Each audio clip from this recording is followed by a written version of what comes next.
Hello everyone, Zellerant here, and for today's video on Lost Sword, we're going to talk a little bit about the guild system and why you're going to want to join a guild, as well as kind of being a recruitment push for my own guild, since I will be running one within the game as well. And so this is not going to be an in-depth guide to all the guild stuff and how to do it all. We'll be doing that once the game launches and I've unlocked it and got mine up and running. So for now, we're just going to kind of go over what you can kind of get out of it. And then if you're also looking to join a guild, I am currently recruiting for mine. Only requirement, it's only going to be like semi-competitive in it, as this game's fairly, I mean, there's really not much competitiveness to it. But the main thing is just being daily active is what I'm looking for my guild. And if you're wanting to join one that is going to maintain a daily active guild, then you can go ahead and apply to it with the Discord in the description. It's not going to be my own personal Discord that I'll be running it through. I'm in a community Discord, as you've probably seen with my other games like Umamamuste and that.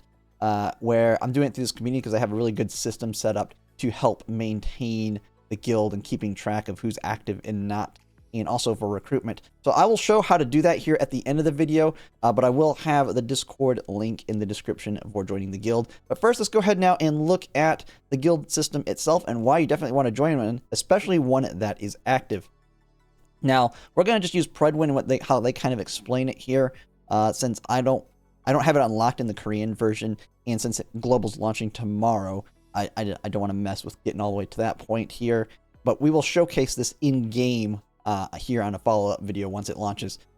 So we have guilds and the guild raid. The guild raid being the big thing with it. So guilds are a central pillar of the game, and they are an exclusive source of guild coins, which they have a shop. Like you see with a lot of guilds in games, whether it's Girls Frontline, Nikkei, I mean, I'm trying to think of all the others, Umamamuste and all that. They have shops specific to a currency that you can get within the guild, where you can get unique items, or just things like pulls and that. And that's the same case here. So you have the character tickets, pet summon tickets, souls, mystic, so all these currencies that you're going to utilize for doing a lot of content within the game, which those currencies are going to be important, because how you actually, it's kind of like their version of your time-gated stuff is through like tickets and stuff.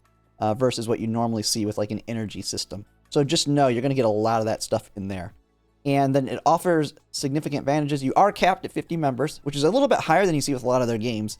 And from what I've seen, you can get to that cap fairly quickly. I believe you start at 25, but the guild levels up very quickly, and you're going to hit that cap like within a week if you're an active one.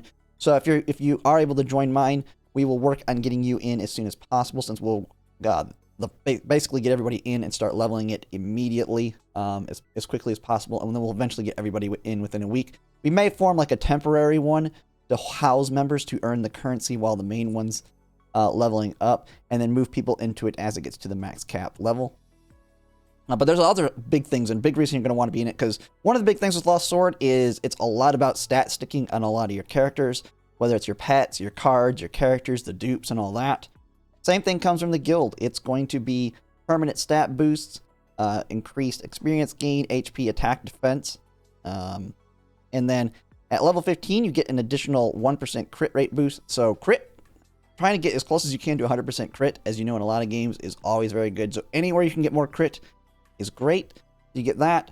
And so there's a lot of content that you get as well from guilds. So you have events, highest damage doing to like tower defense type things, or towers like castles as they call them, and then you get rewards, diamonds, which are your premium currency for polling, fairy queen tokens, and additional guild coins, so more currencies towards all the other little shops in the game.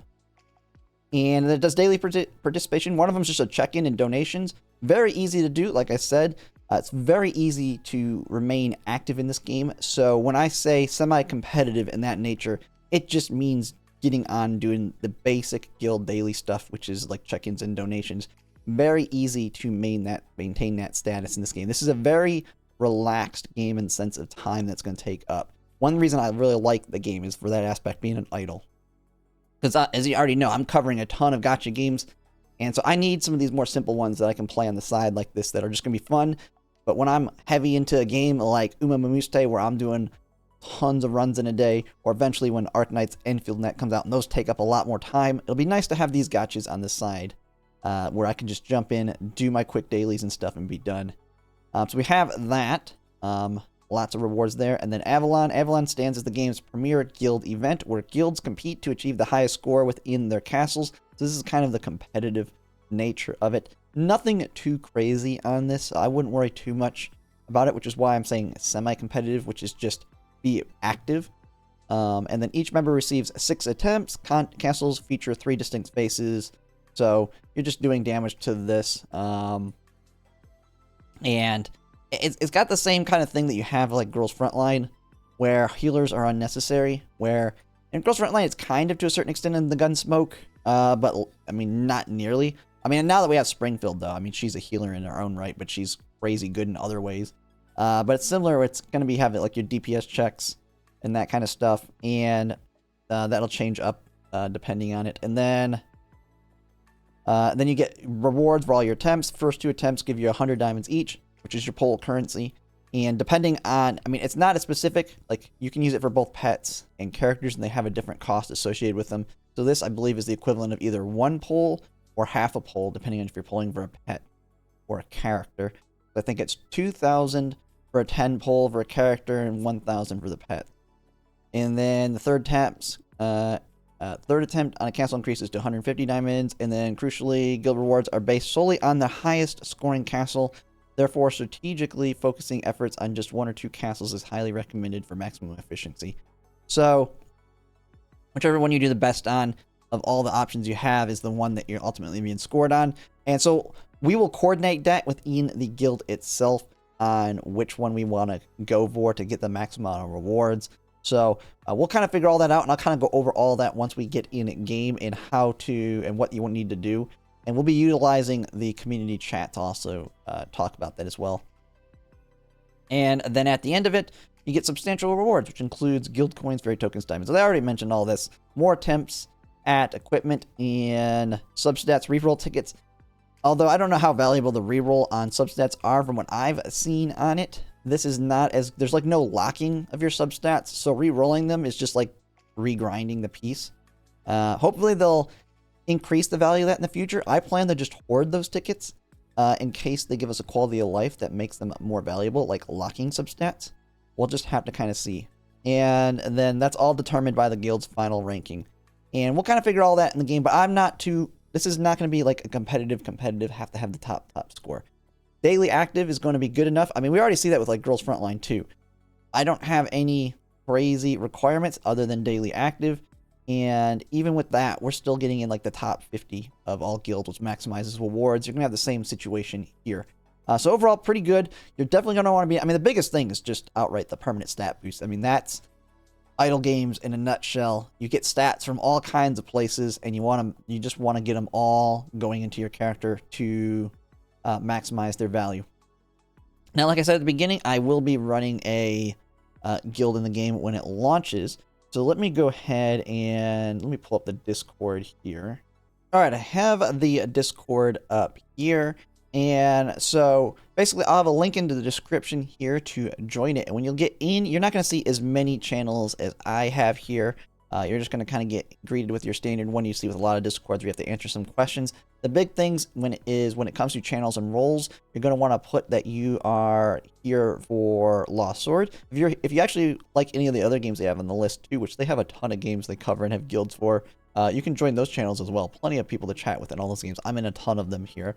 But you'll want to get Lost Sword, and what that'll do with that role is you will see the Lost Sword chats here.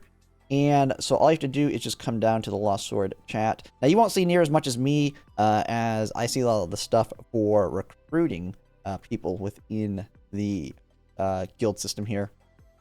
But you'll have one that says applications. So you'll just go to ls-applications here, and then go to applying here to join it. Right now, we're considering both of them semi-comp.